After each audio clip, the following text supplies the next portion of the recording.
Saravá, sejam todos bem-vindos a mais um estudo da tenda de Umbanda do Pai Benedito das Almas. Meu nome é Silvia, eu sou mãe pequena e conduzo semanalmente os estudos na casa, que são gratuitos, são dedicados aos filhos da casa, em primeiro lugar, né, para atender dúvidas, para atender pontuações, inclusive, situações que acontecem na gira, e a gente procura sempre tentar o máximo possível deixar o médium mais assim, mais consciente daquilo que está acontecendo, né? É normal todo mundo ter as dúvidas, né? Mas esse estudo é aberto posteriormente, a gente disponibiliza, né, na plataforma do YouTube, para que todos possam assistir e participar, porque a internet, infelizmente, a gente está cheia de vídeos de 5 minutos e 10 minutos. Ou seja, um conhecimento muito superficial sobre Umbanda, com coisas absurdas de tantas formas que eu não consigo nem imaginar, tá? Então, assim, é o mínimo que a gente pode fazer é contribuir de forma séria, de forma honesta, de forma não fantasiosa e nem espetaculosa para chamar atenção, para ganhar audiência. Então, vocês podem ver, eu não conheço outro canal de estudo de livro de Umbanda, não existe, eu já procurei, tá? E eu não conheço nenhum específico que estuda livro com os filhos da casa. Então, vocês sabem que eu fiz isso para obrigar vocês a lerem, né? Eu sei que tem uns que lêem, mas tem uns que não vão relar nunca. Então, eu pego aqui e falo, vamos ler sim, senhor. Então, vocês vão ler comigo. Eu acredito na educação, gente. Eu acredito na educação em todos os níveis. E a educação religiosa também. É uma das minhas crenças pessoais, é uma das coisas que eu convivo. Eu sou professora, além de advogada, eu sou professora, né?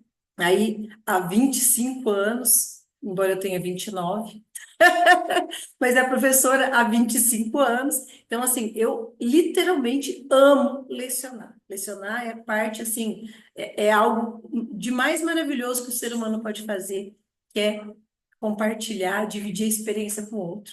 E Ordem do Caboclo das Sete Encruzilhadas, quando se manifestou para a criação da Umbanda, dizendo que aqui na Umbanda, quem sabe mais ensina quem sabe menos. E quem sabe menos aprende com aquele que sabe mais. E todos colaboram uns com os outros. Então, eu aprendo com quem sabe mais comigo, o outro aprende, e eu levo o meu conhecimento, assim como vocês levam as suas experiências, os seus conhecimentos o tempo inteiro. É um compartilhamento maravilhoso que vem da Umbanda.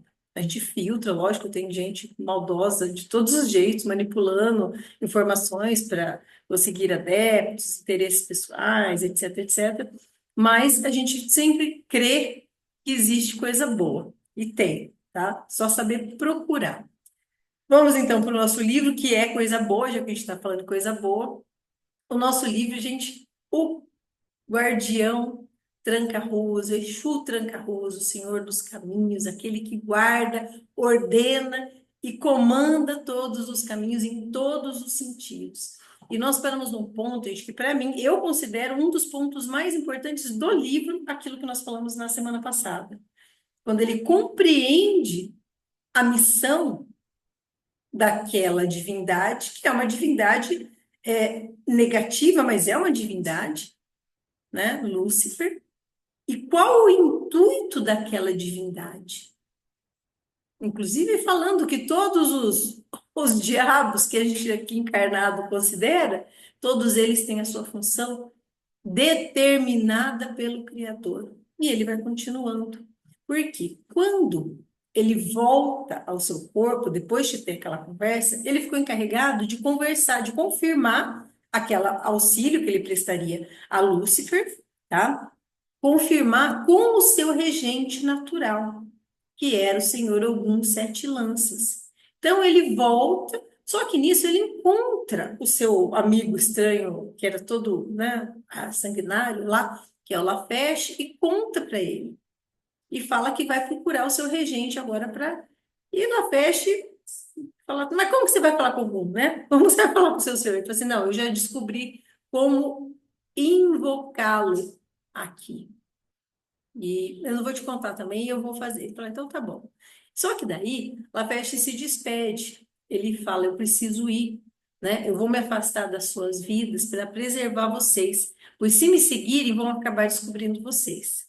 Então, ele fala, nega para todo mundo que me conheça. Nega que saiba quem eu sou. Nega, pois se eles reconhecerem que você me conhece, vai ter problema. Ele se afasta, literalmente, foi lá, ajudou, né, ele, a família, e se afastou, pediu para não ser nem seguido, nem chamado, nem reconhecido, tá?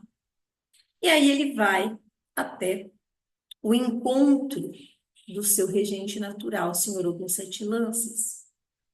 Ele ele fala, né, de modo muito sincero, ele não descreve, mas em um momento posterior ele fala que ele faz as invocações e faz as oferendas. E aí a gente vai percebendo a simplicidade das coisas. Para se conectar com o seu orixá, você não precisa de muito. Chame por ele, oferende-o como modo de reverência. Isso é importante, nós aprendemos isso todos os dias, como modo de referência e de conexão com o orixá. É o que nós fazemos quando acendemos uma vela para algum. Oferecemos uma bebida, uma fruta, uma erva. Isso é uma conexão com o seu orixá. Você o chama. Na verdade, quando você chama, e tem que chamar, tá, gente? Porque eu tinha uma ideia meio. Eu tinha uma ideia meio assim. Já até falei isso para vocês, talvez vocês tenham pensado nisso já. Mas em outros momentos da minha vida, eu fui muito assim. Aprendi muito que ai, a espiritualidade vê tudo, sabe tudo, eles sabem o que eles podem ou não podem fazer para ajudar a gente, então não precisa ficar pedindo e não sei o quê. Quando eu vim para a Ubanda, eu tinha essa mentalidade de que assim, os guias não estão vendo que eu estou sofrendo, então eu não preciso pedir, eles estão vendo, estão me acompanhando, eles têm que me ajudar. Por que que eu não estou ajudando? Por que que eu não estou fazendo? Então eu tinha essa mentalidade de que os guias, né? E os regentes mais altos, emissários das energias sagradas dos orixás, eles estavam lá numa telinha me vendo o tempo inteiro, e quando eu precisasse, eles iam fazer assim, para me acudir. Ô, gente, vocês acham que é assim mesmo que funciona a banda? Não, né? Aí, primeiro, você precisa dar. Isso que me ensinou, gente, mas foi muito no começo, mas muito no começo, foi a avó. A avó Benta, logo no comecinho, ela falou assim: minha filha, quando você precisar, você pede. Senão, eu não vou me intrometer na tua vida. Ela falou com todas as letras, desse jeito. Ela falou: eu não vou ficar me intrometendo na tua vida. Quando você precisar, você pede que eu venha te atender. E assim até hoje. Eles não vão ficar interferindo no nosso livre-arbítrio. Ah, mas eles estão vendo que a gente vai se ferrar. Tá vendo que a gente vai se ferrar. Eles não vão manipular o nosso livre-arbítrio. Quem faz isso é as entidades trevosas. As nossas entidades de luz respeitam as nossas decisões. Eles intuem, eles ajudam. Vou até dar uma pausa antes de começar, hoje eu nem começo. A avó falou um negócio sábado, gente, que eu dei tanta risada, porque assim, ela foi explicando para uma pessoa. Ela falou assim, falou para a pessoa, falou assim, olha, filha, eu vou te explicar como é que acontece. Que a pessoa veio para ela falando assim, ai, vó, eu senti o cheiro de um perfume em tal momento. O que que isso significa? A avó falou assim, eu vou explicar. Ó, a gente vem e fala assim, uma vez, duas vezes, três, quatro, fala 10 vezes aquilo que vocês precisam ouvir. Falam 10 coisas no seu ouvido. E sabe o que que vocês entendem? Sentiu o perfume. Gente, eu ri tanto. E a avó falou assim, e ela falou assim, aí você vai e fala de novo. Olha aqui, faz isso, tá precisando disso, faz aqui, faz aqui. Você fala 10 vezes, fica soprando. E você fala, senti uma roupinha. Por quê, gente? A avó falando isso, era muito engraçado o jeito dela falar. Porque assim, eles falam, intuem a gente pro bem. Só que a gente tá encarnado. Existe literalmente uma capa dura que não deixa chegar com facilidade essas coisas. Então ficam assim, coisas muito sutis na nossa cabeça. Tinha um perfuminho e a avó lá se matando de falar. Ai, gente, foi muito engraçado. Então, assim, a espiritualidade precisa da nossa permissão. Eu preciso ir lá, parar, respirar, me devotar. Não importa o ambiente, pode ser dentro da sua casa, pode ser um terreiro, você tem que parar. De preferência, ajoelha, fecha os olhos, chama pelo orixá, chama pela entidade na sua cabeça, para que você possa ser atingida por tudo aquilo que esse orixá representa. Acende uma vela, coloca a oferenda, simples, às vezes é uma flor, né? E pede, mãe Iemanjá, me traga, por favor, eu espero receber o seu axé, a sua limpeza, né? Para levar tudo aquilo que eu preciso deixar de lado, de negativo na minha vida, que leve os seus domínios do fundo do mar. Então, você está dando permissão para as ondas de mãe Iemanjá chegar até você. Não só para as ondas e radiações, mas como para os seus emissários. E são milhares, gente. Quantos milhares e milhares de emissários de cada orixá não existem? Desde o escalão mais alto até o mais próximo de nós. Entende? Então, a gente precisa dessa permissão. Então, ele faz isso com muita sinceridade, de maneira muito simples. Então, quando ele vai até o Senhor Ogum, aí o Senhor Ogum diz para ele: por que demoraste tanto em vir até mim, seu Lareche? Gente, ele fala aqui que vai até o Senhor Ogum Sete Lanças, mas assim, entendam que quando ele fala que vai até Ogum, eu não estou falando do orixá, que o orixá não tem nem forma, é uma energia pura. Mas existem altos emissários que são consideradas divindades que representam ou atuam na força de Ogum e das suas várias falanges, né? Aqui no caso dele, é Ogum Sete Lanças. Aí ele fala assim: meu senhor, desde que me julgaram caído, eu tenho fugido dos meus deveres sagrados. Eu imploro a tua compreensão e o teu perdão a esse relapso servo da lei e da vida. Aí algum diz para ele: nunca mais confunda as tuas dificuldades humanas com os teus deveres ancestrais. Por quê? Porque as dificuldades humanas são dificuldades da carne. Todos nós temos que passar e aprender a passar por elas, né? Aí ele fala: eu estou aqui para me religar com o meu passado ancestral e te servir, meu Senhor. E aí ele vai descrevendo, gente, uma passagem muito peculiar, porque Ogum vai levando ele, Selma e Lareche, Tranca-Ruas, em várias dimensões da vida. Nós já falamos sobre isso. Eu até coloco sempre um gráfico das várias esferas de evolução da vida do espírito, né? E nessa nossa dimensão humana, existem várias dimensões. Se eu não me engano, o Rubens Saraceni fala em 49 dimensões humanas, tá? Como elas são, como elas se dão, na verdade, a gente não tem esse mistério aberto e revelado da forma como ele acontece. Mas existem, abstraiam, tá, gente? Quando a gente não entende, abstrai. Deixa a informaçãozinha guardada lá, que em um momento pode ser que ela seja complementada, esmiuçada. E aí, ele vai levando em várias dimensões para que Tranca-Ruas consiga observar como os seres evoluem nessas outras dimensões.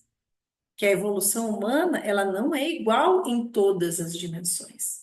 Então, no plano em que nós estamos encarnados, nós nascemos e morremos, perdemos o corpo, né? Então, tem esse processo. Em outros lugares, inclusive em outros planos da vida, não existe o desencarne. O ser evolui continuamente no mesmo corpo, tá? Então, vai adquirindo as energias, ou se positivando, ou se negativando, e vai sendo atraído para os lugares que eles são afins, tá? Então, ele explorou várias dimensões da vida, e em cada dimensão, ele falava, né? Ele ia tentando compreender junto com o Ogum. Ele foi tanto nas dimensões positivas, como nas dimensões negativas. E aí ele pergunta para Ogum, fala: por que me mostraste todas essas coisas, sagrado Seiê? Ele fala: eu quero que você tenha uma fonte de referência para que possa comparar os procedimentos, para ele ter, olha como é inteligente, algum, ele não veio e falou, mostrou para que ele tivesse referência e entendesse a razão de ser de cada uma dessas esferas e compreendesse que vários eram os papéis desempenhados por servos da lei, tanto nas esferas positivas quanto negativas. E ele ainda complementa, ele fala assim: saiba, prestem atenção nisso, gente. Quem tem dúvida ainda, ai, isso é bom, isso é mal, comecem a abrir os horizontes para esse tipo de conceito. Ele fala: saiba que os recursos do divino Criador são infinitos e infinitos são seus objetivos. Logo, a criação não atende a um só objetivo. E assim sendo, o Criador tem reservado um outro meio apropriado para esses seres, os seres que estavam negativados. Aí ele fala: as divindades, mesmo que você não observe ela como formas bonitas, né? Nas dimensões negativas, existem divindades e existem regras e leis, elas só não são parecidas com as das dimensões positivas, né? E ele fala, vai descrevendo, a gente já falou sobre isso também, e todos os seres, quando vão se prendendo a um sentimento, é como se aquilo fosse se tornando um ímã e aquele sentimento fosse arrastando o espírito para uma faixa de vibração, para uma dimensão, um local, né, em que aquele sentimento é predominante, seja ele qual for. Então, ele fala assim: cada sentimento vibrado está dentro de um padrão próprio. E isso, gente, tem, assim, experiências físicas, eletromagnéticas hoje que demonstram isso, assim, com muita clareza, com muita nitidez. Hoje, isso já é científico. E quando você vibra ódio, as ondas que ficam perto, inclusive a água, que é o maior condutor, consegue absorver essas ondas e muda o formato, né, da água. Tem um documentário, eu já recomendei para vocês esse documentário. Ai, meu Deus, agora como que... Quem somos nós? É um documentário muitíssimo bem feito. Então, a pessoa vibra ódio, ela espalha aquilo, é uma onda de energia. E essa onda de energia, ela dá forma, inclusive, à água. A água é muito plástica, né, muito condutora. Então, esse padrão vibratório, ele fala, então, quem vibra ódio, quem vibra inveja, então vai alterando, cada um vai ser atraído para a sua faixa. E tudo isso faz refletir, ele fala que tem uma tela captora dessas dimensões que nada passa despercebido. Então, na natureza, tudo obedece a um fim. Cada criatura é um ente em si mesmo, em todos os sentidos. E quando ele vibra, essas vibrações são captadas por essas telas magnéticas vibratórias que são multidimensionais. Também já falamos sobre isso em outros livros. Quem não viu, dá uma olhadinha lá que nós temos bastante material sobre isso. Então ele fala: podemos compreender as coisas a partir desse raciocínio. Olha lá, presta atenção. Essas criaturas que assustam os seres humanizados, ou seja, os espíritos, podem significar para outros seres apenas animais de estimação, tal como aqueles que você possuía no grande templo. Lembra deles, meio? Ele fala, lembro. Desde que se atentes para esse raciocínio, encontrarás explicação para tudo o que está vendo e entenderá que essas criaturas, aquelas criaturas que estavam na dimensão negativa, não são aberrações da natureza, elas apenas atendem a outros objetivos do Criador e destinam-se a um estágio preparatório para outro estágio posterior. Essas dimensões negativas que eles estavam visitando são campos de estágio para essas criaturas, né? Que é mais uma da infinita série de estágios que são vivenciados pelo homem. Então, nada é estanque na criação e nem na natureza. Então, olha só, ele chama de... Esse que é o demônio aqui pode ser o bichinho de estimação de um outro. servindo com propósito. Aliás, eu entendo, tá, que quando algum fala isso para ele, não está desmerecendo em momento nenhum os bichinhos de estimação, muito pelo contrário, tá? Eu não vou me recordar agora qual é a obra, minha memória também falha, mas eu lembro de uma obra que falava exatamente sobre a finalidade dos bichos de estimação e que eles sabem que a sua função é trazer amor incondicional aos seus donos. Então, eles são uma forma tão querida de chegar, eles chegam no estágio da evolução que eles não são mais animalísticos, não vivem só para comer e para reproduzir, né? Eles sentem afeto, e é um afeto puro e incondicional. Então, o estágio deles nessa condição de animal já vai avançando, porque eles têm contato com o afeto. Então, é função deles nos dar afeto e função nossa ensinar afeto. A gente tem uma troca e é muito bonita. Assim como os animais de caça e os animais de criação, que sabem que servem ao propósito de alimentar. Entendem? Eles sabem do seu propósito de alimentar, de manter a vida, e não só do ser humano, todas as vidas. Né? Na natureza que não é caça e caçador.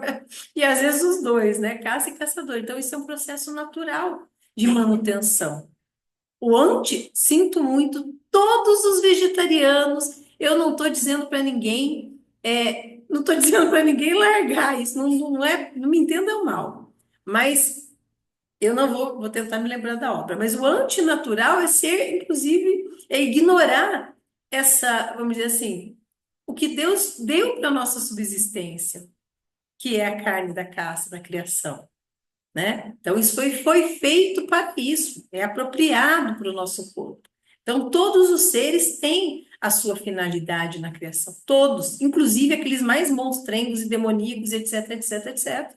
Todos eles têm. Então, isso que o Ogum está tentando deixar muito bem claro para ele, né? Para ele olhar para esses seres negativos, não como algo que tem que ser repelido, não. Olhar para esses seres como seres que são úteis, que têm também a sua serventia dentro do plano do Criador, né? Então, Ogum trouxe ele de volta para o plano material, né? Para que ele estava, isso tudo ele estava em uma espécie de desdobramento com o, né? E Ogum explicou tudo que eles viram, né? Para que ele conseguisse compreender o que significava realmente auxiliar o mistério cósmico de Lúcifer.